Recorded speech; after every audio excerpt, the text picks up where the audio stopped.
Bonjour à tous, bienvenue sur la chaîne Science et Culture TV. Aujourd'hui nous allons parler d'un sujet très important, on va parler des plantes.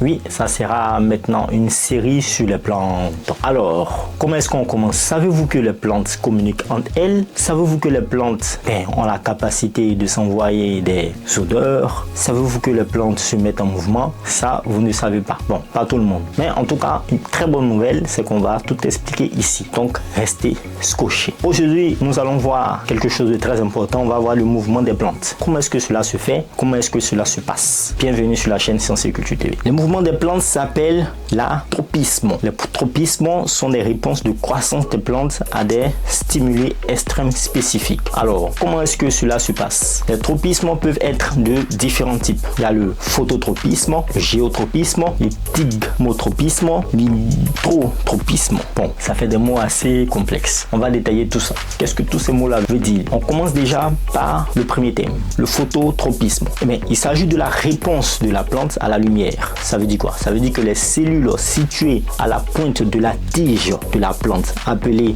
méristèmes apicaux, détectent la direction de la lumière et dirigent la croissance de la plante vers elle. Donc, c'est un peu comme vous cherchez du soleil ou vous cherchez du réseau dans des coins un peu reculés et vous dirigez l'antenne du réseau ou l'antenne de votre téléphone vers le réseau. Les plantes poussent vers la source de lumière afin de maximiser l'absorption de l'énergie lumineuse nécessaire à la photosynthèse. Donc, bien sûr, elles ont besoin de lumière. Rappelons-nous, les plantes ont besoin de lumière et aussi d'eau. Donc, puisqu'elle a la recherche de lumière, il y a des petits détecteurs qui vont détecter en fait les lumières pour la direction de la lumière et va orienter là-bas la tige pour capter assez de lumière. Ça, c'est le phototropisme. Le géotropisme. Alors, c'est quoi le géotropisme? C'est la réponse de la plante à la gravité. Qu'est-ce que ça veut dire? Les racines affichent une réponse positive à la gravité et poussent vers le bas. Gravitropisme positif. Tandis que les tiges affichent une réponse négative à la gravité et poussent vers le haut. C'est ce qu'on appelle aussi gravitropisme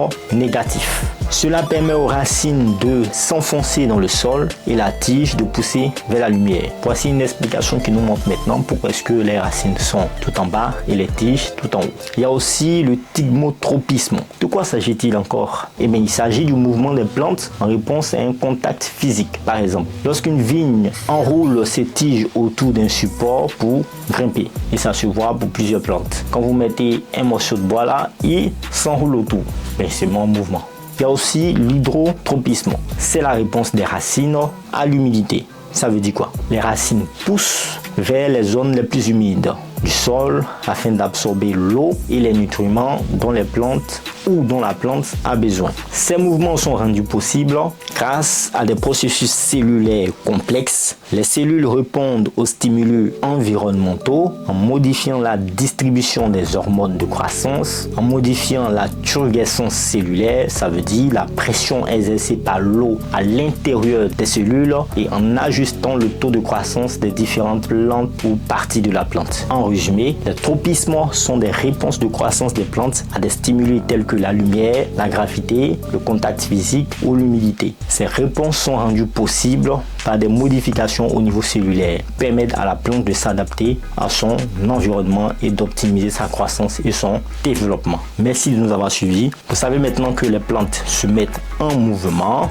en fonction de ce qu'elles veulent, soit la lumière, soit l'eau, ou soit en fait un objet qu'elle peut laisser à côté. J'espère que vous avez retenu beaucoup de choses. J'espère. Portez-vous bien. Au revoir.